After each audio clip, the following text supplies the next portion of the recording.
स्वागत है आप सबका आज 20 सितंबर 2020 की शाम। और कल जो हमने टॉपिक शुरू की थी चीनी के ऊपर में, उसका ही ये दूसरा हिस्सा है। उम्मीद है आपको कल की टॉपिक ने कुछ सोचने के लिए मजबूर किया होगा, कुछ नई इन्फॉर्मेशन आपको मिली होगी। तो अगर अच्छा कुछ आपको कल के टॉपिक से लगा है तो प्लीज़ कमेंट कीजिए, बताइए मुझे कल आपने क्या सीखा। और एक और सवाल है, क्या आपने अभी तक ये कैलकुलेट किया है कि सुबह से अब तक आप कितने चम्मच चीनी अभी तक इस्तेमाल कर चुके हैं? अगर आपने गिनती की है तो बताइएगा।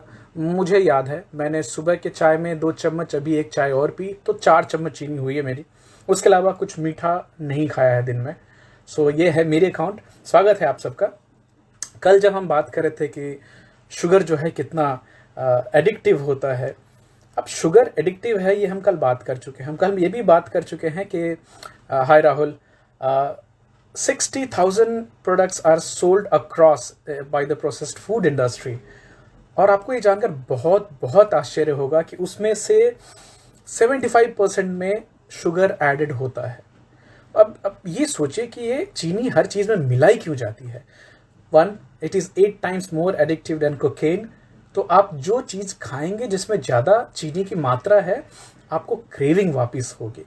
तो एक श्योर शॉर्ट फॉर्मूला है, अगर आप इस फूड इंडस्ट्री में हैं तो चीज़ों को मीठा रखिए, लोग खुद ही एडिक्टेड होंगे और बार बार आपकी चीज़ को खाएंगे और आपकी सेल बढ़ेगी। तो ये है फंडा। चीनी के अलग अलग शरीर के हिस्सों पर जो different organs, what kind of impact they have, कल हमने बात की थी। और हमने जहाँ पे ड्रॉप किया था टॉपिक को वो था गट हेल्थ। तो मैं अक्सर आप सबसे माइक्रोबायोम की बात करता रहता हूँ कि हमारा जो पेट है वो कैसे हमारे हेल्थ को नियंत्रित करता है।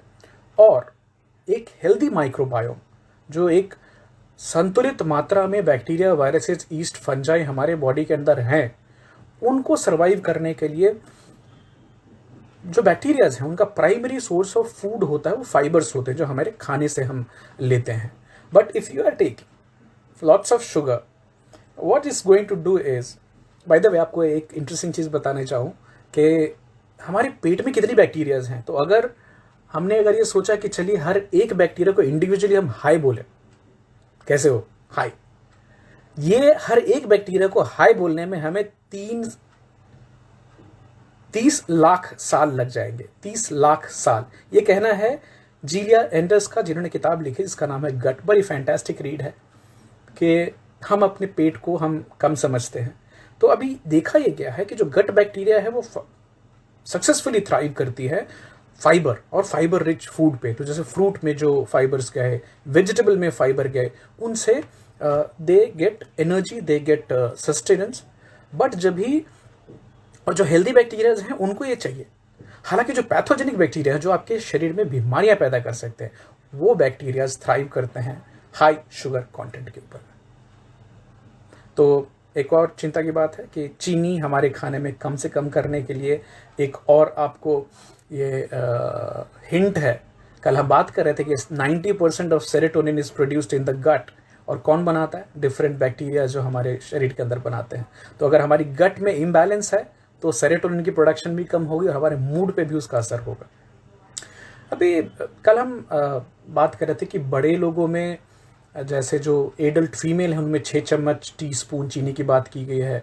एडल्ट मेल में, मेन में 9 टीस्पून चीनी की बात की गई और बच्चों में 3 teaspoon, where is 1 teaspoon is equivalent to 4 grams. Alright, so some technical glitch, we are back again. तो हम बात कर रहे थे कि बच्चों को कितना चीनी दिन का लेना चाहिए।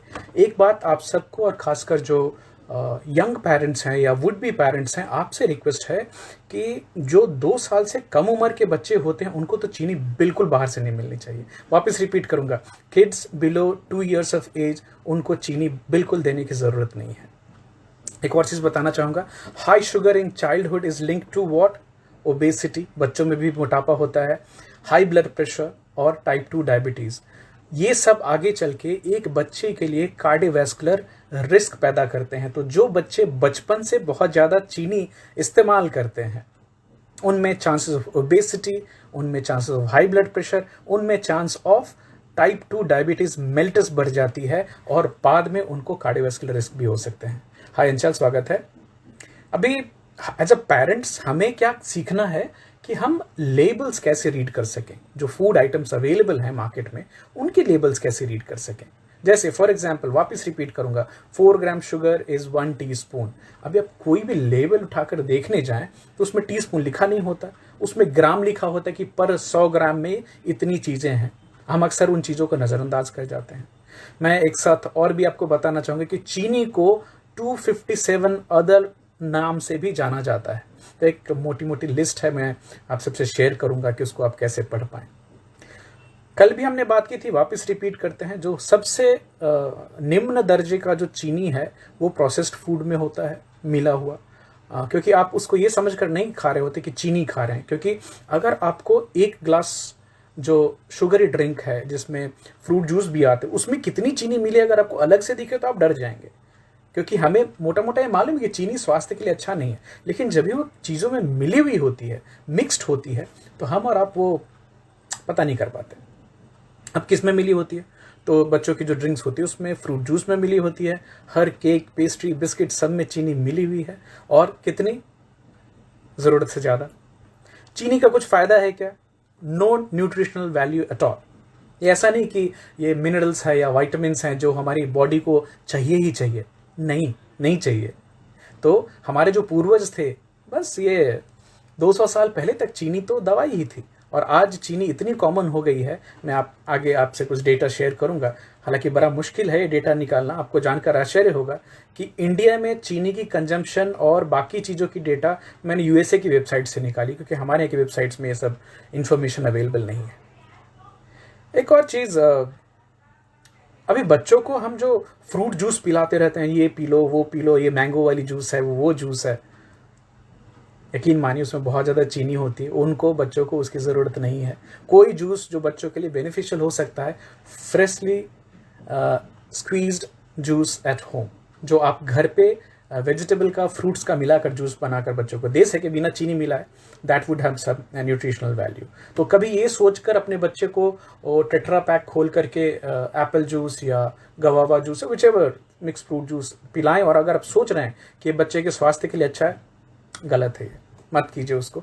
अगर आप भी पीते हैं तो एक हम्बल रिक्वेस्ट है कि go to freshly squeezed juice, don't go for tetra packs and जो मार्केट में आपको मिलती है, सब में चीनी मिली हुई होती है एक्स्ट्रा।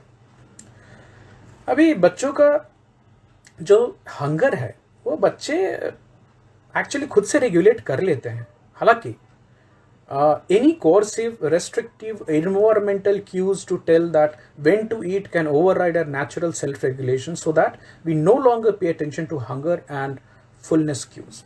अब बड़ी बात, छोटे से इसको एक्सप्लेन करने को बताऊं, हर इंसान के अंदर में भूख की मीटर लगी हुई है।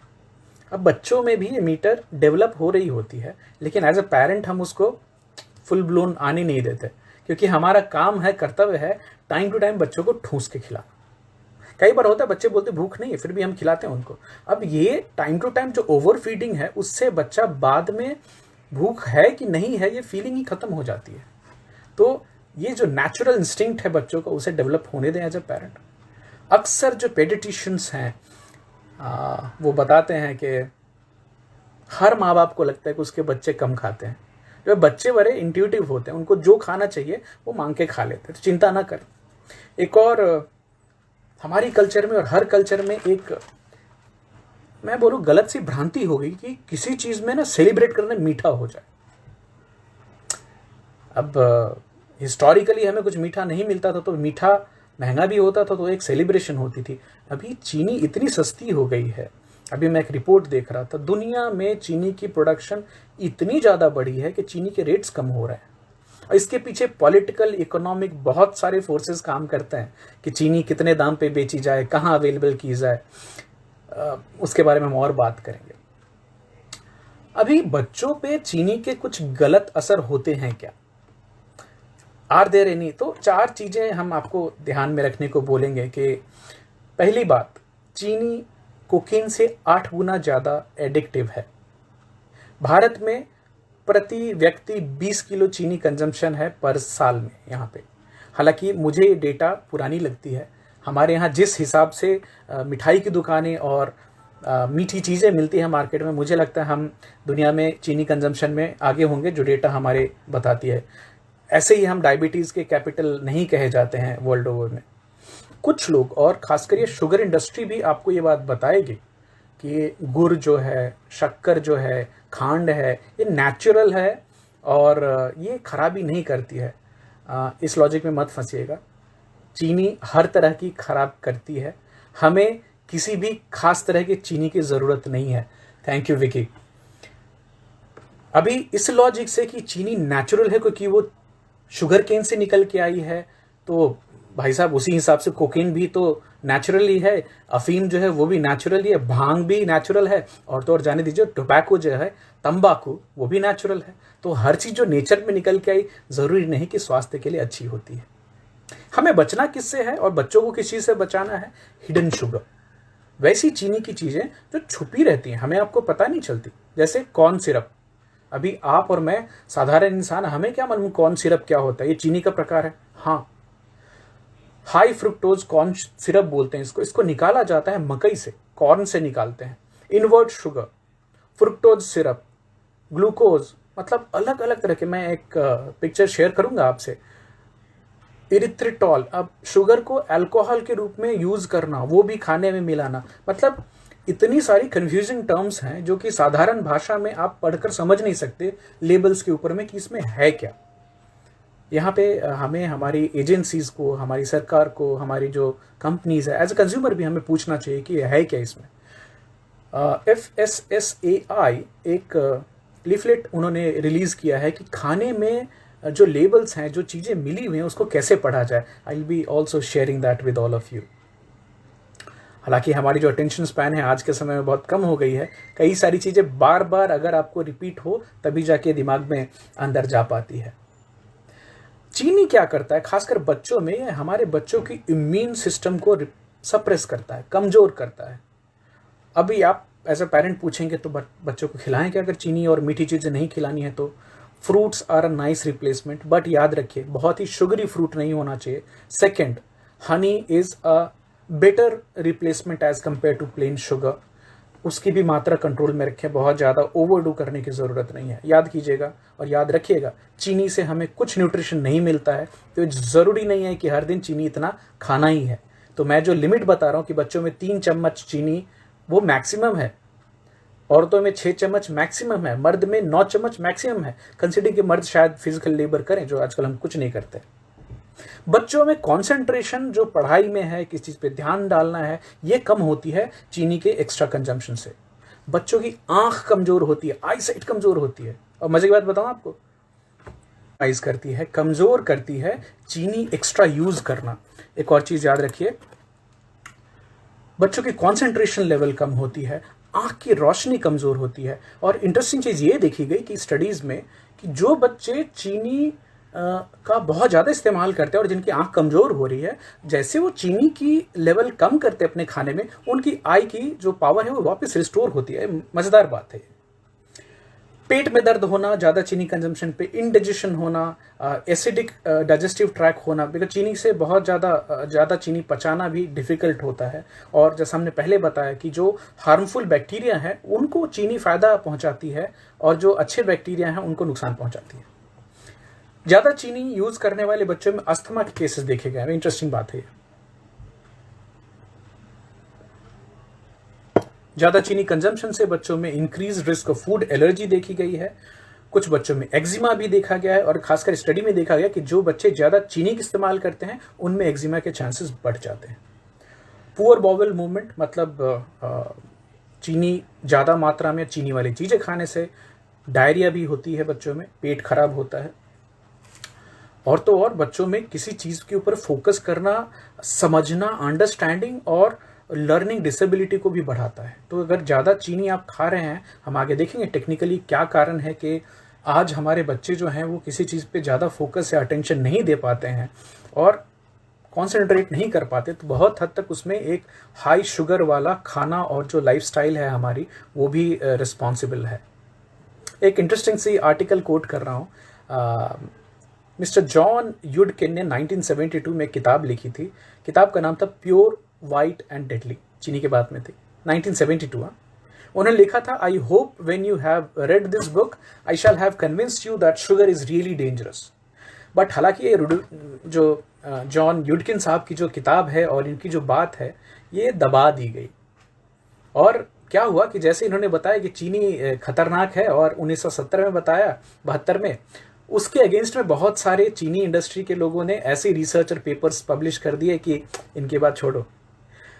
अभी 1950 तक जाकर के 1950 के लेवल से अगर आप देखें, जब चीनी बहुत ज़्यादा यूज़ होना चालू हुआ है, नॉन कम्युनिकेबल डिसीजेस की जो संख्या है पूरे वर्ल्ड ओवर बढ़ी है, जैसे डायबिटीज़, ओबेसिटी, हार्ट डिसीज़ बढ़ी। इसमें एक खास इंसान है जिनका नाम है एंसेल कीज। ये एक न्यूट्रिशनल साइंटिस्ट थे और इन्होंने हमेशा चीनी का साइड लिया कि चीनी उतनी खराब नहीं जितनी खराब बोली जाती है। अब इनको पैसे कहाँ से मिलते थे? वो स्पॉन्सरशिप उनको मिलती थी अमेरिकन शुगर इंडस्ट्री से। एंसेल साहब और उनके जो साइंटिस्ट और साथ में न्यूट्रिशनिस्ट थे, उन्होंने एक थ्योरी निकाली थी कि सैचुरेटेड फैट जो होता है वो स्वास्थ्य के लिए बहुत खराब है। और इससे हुआ क्या कि लोगों का ध्यान सैचुरेटेड फैट पे चला गया कि खाने में हमारे फैट कम होना चाहिए, चीनी को पास मिल गई और चीनी चलती रह गई।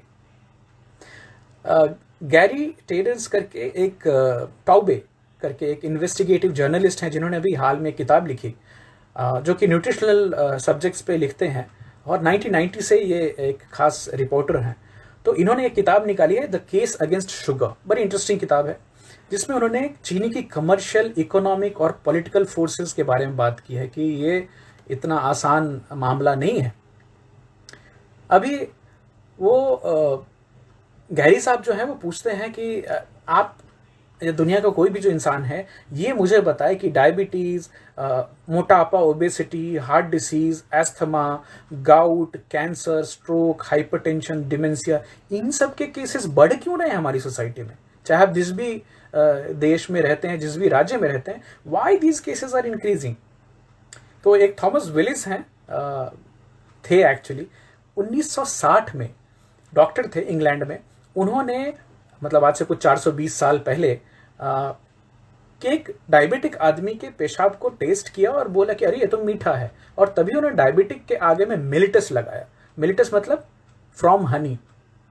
अभी फिर इससे मुझे आश्चर्य लगा कि 420 साल पहले की बात हो रही है। हमारे यहाँ तो चरक और सुश्रुत ने 3500 साल पहले ये आयुर्वेदा में लिखा था कि मधुमेह जो कहा गया है, तो पॉलीयूरिया, बार बार पेशाब होने को प्रमेह बोला गया है आयुर्वेद में। और जो मधुमेह है मतलब ऐसा पेशाब जो कि मधु के समान मीठा हो। इसमें सिम्टम भी बताए गए थे कि जो डायबिटिक लोग हैं उनमें ज़्यादा बहुत प्यास होती है, extreme thirst and foul breath, उनकी सांस से बदबू आती है। उसके पीछे कारण है जो कि अभी साइंटिफिकली लोग बताते हैं कि इसको बोलते हैं diabetic ketoacidosis. Hi Parvez ji, so diabetic ketoacidosis है डायबिटीज के लोगों में। तो हैलिटोसिस क्या है? Bad breath syndrome. लेकिन कीटोन बॉडीज जब भी बढ़ जाते हैं डायबिटिक लोगों के बॉडी में, तो वो ब्रेथ में भी निकल के आती है। हालांकि डॉक्टर विलिस ने 420 साल पहले भी वार्न किया था कि ज़्यादा चीनी कंजम्पशन नहीं करना चाहिए। लेकिन पिछले 100 साल में लोगों ने अलग अलग बीमारियों के लिए क्या क्या चीज़ों को जिम्मेदार ठहराया है। सैचुरेटेड फैट, कोलेस्ट्रॉल बुरा है, सॉल्ट बुरी है, हम ज़्यादा पोर्शन खा रहे हैं, ज़्यादा खाना खा रहे हैं, ये गलत है, हम प्रोसेस्ड खाना खा रहे हैं, वो गलत है, हमारी स्लीपिंग हैबिट्स चेंज हो गई हैं, हम एक्सरसाइज नहीं करते, हमारे इन्वायरमेंट में टॉक्सिन्स बहुत सारे हैं, वायरसेस हैं जो कि अलग अलग तरह की बीमारियां पैदा करते हैं, आप बहुत सारी ऐसी दवाइयां खाते हैं जो जहरीली हो सकती हैं, जिससे आपको साइड इफ़ेक्ट्स होते हैं, हमारी गट की माइक्रोबायोम सही नहीं है, एक्सेप्ट डायरेक्टली बात करना कि कहीं इन सब के पीछे चीनी तो नहीं है। तो ये गैरी की आर्टिकल से निकल के आता है। हाँ, नौमान जी बोल रहे हैं, I heard this bad breath syndrome for the very first time associated with diabetes.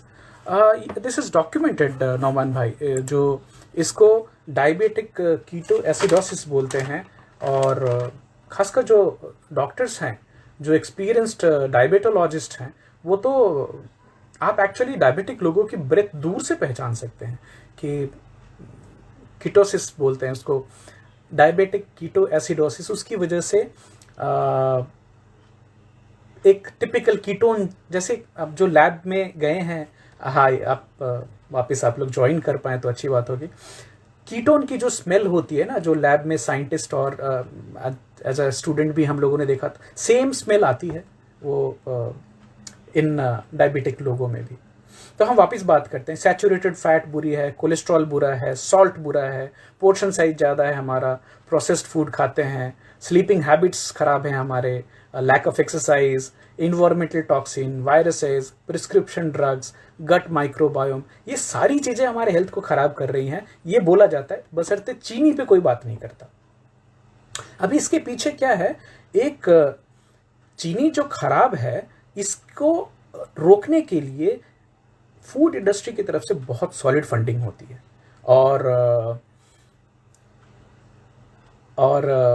जो टॉबे साहब हैं, गैरी टॉबे, वो बताते हैं कि बिग शुगर इंडस्ट्री में, जैसे फॉर एग्जांपल एक डॉक्टर क्रिस्टिन कर्न है, वो डेंटिस्ट हैं, और डेंटिस्ट तो चीनी का एक जो गलत प्रभाव है वो जल्दी देखते हैं, दैट इज टूथ खराब होना, दांत खराब होना, कैविटीज होना। तो उस डेंटिस्ट ने अपनी प्रैक्टिस छोड़ दी, बोला मुझे तो मालूम ही करके रहना है कि ये चीनी के बारे में कोई बात क्यों नहीं करता। तो उन्होंने बहुत सारे रिसर्च किया, बहुत सारे हिडन मेमोज और बाकी चीज़ें निकाली, उन्होंने पूरी अपनी लाइफ डेडिकेट की। डॉक्टर क्रिस्टिन कर्न्स है नाम उनका। और उन्होंने कुछ जो डेटा शेयर की उससे पता चला कि 1943 में एक रिसर्च फाउंडेशन बनी थी जिसका फंडिंग था शुगर इंडस्ट्री की तरफ से, और काम खाली यही था कि कैसे चीनी को बचा के रखा जाए कि ये बुरी नहीं है।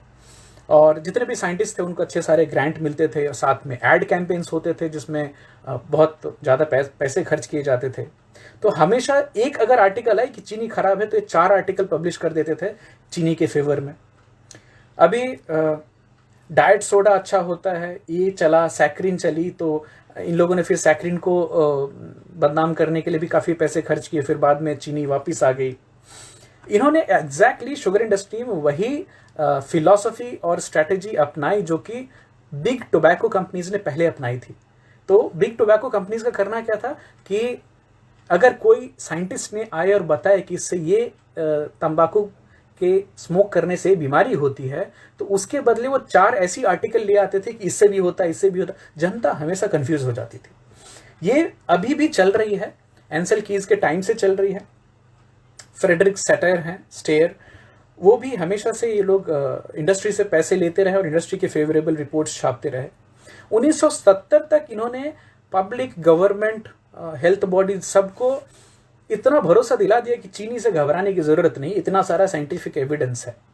और हद तो तब हो गई जब 1980 की डाइटरी गाइडलाइंस अमेरिकन पॉपुलेशन के लिए आई, जिसको दुनिया में लोग मान लेते हैं कि अमेरिका के लोग ये खा रहे हैं तो अच्छी बात होगी। उसमें बुरा बताया गया टोटल फैट कंजम्पशन को, कि सैचुरेटेड फैट खराब होता है। चीनी की जिक्र ये आई कि चीनी कम खाइए क्योंकि दांत में आपके कैविटी हो सकती है।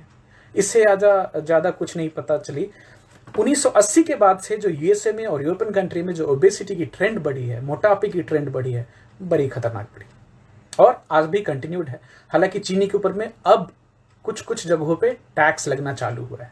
अब यहाँ पे एक इंटरेस्टिंग आर्टिकल की बात कर रहा हूँ। वर्ल्ड इकोनॉमिक फोरम में is sugar really bad for you, WHO बोलती है उस आर्टिकल में कि चीनी एम्प्टी कैलोरीज हैं, अनहेल्दी बना देते हैं किसी डाइट को। आप अगर चीनी मिला दे तो वेट गेन होता है आपका, जैसे हमने कल बात की थी कि जो चीनी हम कंज्यूम करते हैं वो इमीडिएटली फैट में कन्वर्ट होती है, लाइपोजेनेसिस, लिवर उसको फैट बना देता है।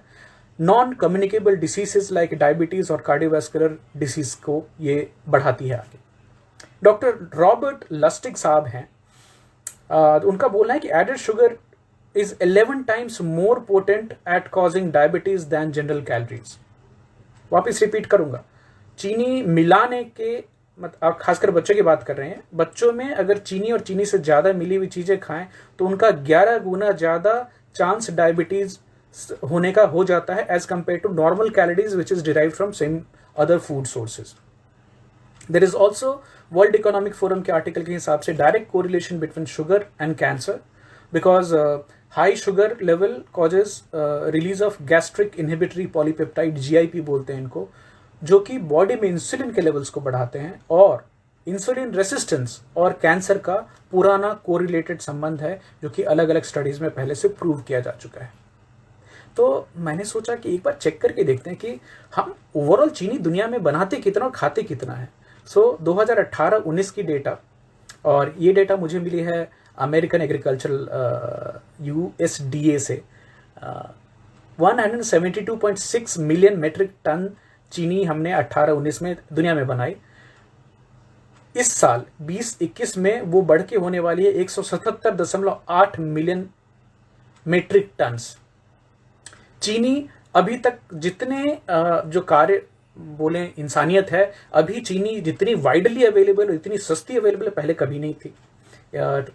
एशिया और एशियन कंट्रीज, हम दुनिया का आधा चीनी कंजम्पशन हम ही करते हैं। हालांकि हमारी आबादी भी 446 करोड़ है, टोटल वर्ल्ड की आबादी 759 करोड़ के आसपास है। ये 2018 की डेटा है।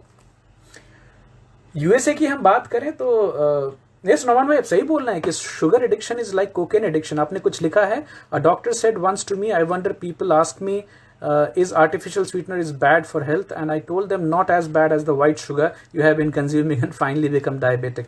Absolutely right. मैंने इसमें नोमान भाई थोड़ी डेटा निकाली। यूएसए में एक इंसान 126 ग्राम चीनी पर डे इस्तेमाल करता है वर्सेस द रिकमेंडेशन ऑफ कितना है रिकमेंडेड डेली 25 ग्राम, उसके बदले 126 ग्राम। ब्राजील में 152 ग्राम इस्तेमाल करते हैं। और आप मिलाकर देख ले इन देशों में डायबिटीज के जो रेशियो हैं। पाकिस्तान में 62 ग्राम है पर इंडिविजुअल एवरेज, और इंडिया में है ये 58 ग्राम्स, वर्ल्ड इकोनॉमिक फोरम की डेटा के हिसाब से। खाली चीनी एज अ चीनी भी नहीं, जो शुगरी ड्रिंक्स होते हैं they are also very dangerous. और वर्ल्ड के टॉप 5 कंट्रीज का नाम बताऊंगा जहां पे कोला और शुगरी ड्रिंक्स बहुत ज्यादा बिकते हैं। Chile, Mexico, USA, Argentina, Saudi Arabia. और आप मोटापा भी इन कंट्रीज में देखते जाएं, आप क्लियर कट इंडिकेशन बना पाएंगे।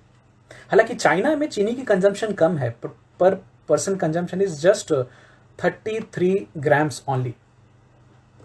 अब बच्चों में हम ना केवल खाली उनको कोका कोला और पेप्सी कोला और बाकी कोला पीने देते हैं, बट साथ के साथ हम उनको फ्रूट जूस पिलाते हैं हेल्दी समझ करके, जो कि हेल्दी होता नहीं। तो कई सारे देशों में देखा गया कि अगर चीनी इतनी खराब है और हमारे हेल्थ केयर सिस्टम पे इतना सारा अफेक्ट हो रहा है, तो क्यों ना इसके ऊपर टैक्स लगाया जाए। तो मैक्सिको में तो 10% चीनी पे टैक्स लगा दिया, और इसका नतीजा ये हुआ कि जो कोला कंजम्पशन है वो 12% से 1 साल के अंदर में कम हुई। फ्रांस और चिली ने भी अपने यहाँ शुगर टैक्स लगाया हुआ है। यूके की सरकार अभी तक इस पे लगा नहीं पाई है। हालांकि जनता से जो सर्वे कराई गई, 50% ऑफ द पॉपुलेशन से इसके यहाँ चीनी पे टैक्स लगा दीजिए। और जो इंडिपेंडेंट एजेंसी है उनका बोलना है कि खाली यूके में 49 बिलियन पाउंड्स का खर्चा खाली चीनी से रिलेटेड बीमारी की वजह से होती है। तो 49 बिलियन पाउंड्स की बचत हो सकती है अगर चीनी को कम किया जाए तो। एक किताब आई, child addicts, the dire reality of sugar addiction. तो बच्चों में चीनी की जो एडिक्शन होती है वो कैसे वैसे रिस्पॉन्ड करते हैं जैसे निकोटीन के एडिक्ट करते हैं, जैसे कुकिंग के एडिक्ट करते हैं। शुगर एडिक्शन को फूड एडिक्शन से भी जोड़कर देखा गया है कि जब बच्चे बोलते मुझे खाना है, अब आप और मैं कैसे पकड़ें कि हमारे बच्चे को चीनी की आदत लग गई है। तो डॉक्टर कैथरीन डिस्मेंसन है जिन्होंने किताब लिखी लिटिल शुगर एडिक्ट्स बच्चों के ऊपर में। वो बताते हैं कि सबसे पहले आपको बच्चों में बिहेवियरल प्रॉब्लम्स दिखना चालू होंगे, क्रेविंग होगी उनको चीनी की, और जैसे चीनी खाएंगे उनको थोड़ी देर के लिए अच्छा लगेगा, फिर जैसे लेवल चीनी की कम होगी बॉडी में, क्रैश होता है, उसको शुगर रश और शुगर क्रैश बोलते हैं, वो वापस चीनी खाना चाहेंगे कि उनको वापस अच्छा फील हो। उनको जो कंट्रोल है कुछ खाने की चीज़ों पे वो नहीं रहेगा, जैसे कितनी बिस्किट खानी है, कितना चॉकलेट खाना है, फास्ट फूड के ऊपर में डिपेंडेंस बढ़ेगी, उनको वेट रिलेटेड इश्यूज होंगे। और खासकर एक 12 से 18 साल के बच्चों के बीच में एनोनिमस इंटरव्यू करके पूछा गया तो उन्होंने बताया कि they feel hopeless and addictive. उनको मालूम है कि इस चीज़ से मुझे नुकसान हो रहा है, इस चीज़ से मेरा वजन बढ़ रहा है, लेकिन कंट्रोल नहीं कर सकते। और ये टिपिकल साइंस होते हैं एडिक्शन के। स्टडी सजेस्ट करती है कि उनमें जो सब्सटेंस डिपेंडेंस है, एडिक्शन जो है, उसके सारे लक्षण देखे जाते हैं जो बाकी नशीलियों में देखे जाते हैं। अभी शुगर एडिक्शन क्या क्या करता है हमारे बच्चों पे? It wrecks havoc in life, socially, emotionally, physically. They feel a sense of depression, they go under lots of stress. उनकी सेल्फ एस्टीम कम होती है, क्यों? आपको खुद पे कंट्रोल नहीं है, आप क्या कर रहे हैं, आप क्या खा रहे हैं, और ये एक बड़ी विशियस सी साइकिल बनती है जिसमें बच्चे फंसते फंसते फंसते चले जाते हैं। आपको कैसे as a parent how can you control and know that आपके बच्चे में तो कहीं एडिक्शन नहीं हो गई है। तो ध्यान दीजिएगा कि क्या आपका बच्चा रेगुलरली बहुत ज़्यादा मीठी चीज़ें खाता है रेगुलरली। आपने कल जो नोमान भाई आपने बताया कि my whole family is diabetic 100% prevalence and that's why I never encourage my son to use excessive sugar and result is he never drinks CSD sugar sweet and beverage. बहुत बढ़िया है और इंशाल्लाह सब अच्छा रहेगा। जो हेल्दी हैबिट्स हैं बच्चों में हम जितनी जल्दी डालें वही उनकी लाइफ की ब्लूप्रिंट बनती हैं। बट हमें अगर बचपन से ही बता दें कि चीनी ठीक है खाओ कोई दिक्कत नहीं होती, और बच्चे सीखते किससे, हमसे सीखते हैं, तो एक रोल मॉडलिंग का भी काम करना है हमें। और आते हैं हमारे बच्चे मीठा कुछ लेके खा लो एक खा लो, गिल्ट हो रही है ना कि मैं पूरे का पूरा पैकेट खा रही हूँ पापा नहीं खा रहे, तो एक सटल सा हिंट भी जाता है कि नहीं ये सही बिहेवियर नहीं है। तो अगर आपका बच्चा बहुत ज़्यादा मीठा खाता है, अगर रात को जगा रहता है, उसके मूड स्विंग्स होते हैं, कभी खुश है कभी नाराज हो गया, कॉन्स्टेंटली हंग्री, मुझे कुछ खाना है बोल रहे हैं, उनको किसी चीज़ पे फोकस करने में, टेंशन में, ध्यान देने में तकलीफ हो रही है, चूजी हो गए हैं खाने में, तो समझिए कि एक शुगर एडिक्शन के लक्षण हैं थोड़े थोड़े। बचना कैसे है, बहुत सिंपल ट्रिक्स हैं जो मैं ऐप में डालूंगा। सबसे पहला है कि easy availability of processed food. तो अगर क्या आप as a parents cake, pastry, pizza, cold drink खरीद कर लाकर बच्चों को दे रहे हैं, क्या एज अ पेरेंट्स आप कुकीज़ और बिस्किट्स लाकर दे रहे हैं, उनको धीरे धीरे, एक झटके में मत कीजिए, धीरे धीरे रिप्लेस कीजिए। फ्रूट्स रखिए, वेजिटेबल्स रखिए, हेल्दी चॉइसेस बच्चों को इन्वॉल्व करना है खाने में भी। आज एक बड़ी इंटरेस्टिंग सी डॉक्यूमेंट्री देखी, मैं और मेरी बेटी साथ में देख रहे थे, द सोशल डिलेमा, जो कि कैसे इंटरनेट ने हमारे पूरे सोशल फैब्रिक, लाइफ, हेल्थ सबको इम्पैक्ट किया है। हम बात करेंगे उसके बारे में कभी। आज चीनी के टॉपिक पे वापस आप सबसे रिक्वेस्ट है कि केयरफुली आप कितनी चीनी कंज्यूम करते हैं उस पर ख्याल रखें, आपके बच्चे कितनी चीनी कंज्यूम करते हैं उसके ऊपर भी ख्याल रखें, और जो साइड इफ़ेक्ट्स कितने सारे हैं, कितनी बीमारियां हो रही हैं, ये सारी डेटा मैं आप सबसे शेयर करने वाला हूं in the link section on the Facebook and also on the Instagram. तो अगर आप लोगों के कुछ सवाल हैं तो बिल्कुल बताइए और हम उसको जवाब देने की कोशिश करेंगे। आज जो टेक्निकल ग्लिच हुई है उसके लिए माफ़ी चाहेंगे। मिलते हैं अगले शनिवार को एक अच्छे इंटरेस्टिंग टॉपिक। हम 3 टॉपिक पे बात करते हैं, health, awakening and awareness, fitness, health, awakening, awareness, और इसको कंटिन्यू करेंगे। तो एक अच्छे टॉपिक के साथ आपको वापस मिलते हैं, तब तक हेल्दी रहिए। आप कितना चीनी कंज्यूम कर रहे हैं उसका ख्याल रखिए। See you all, bye bye, take care.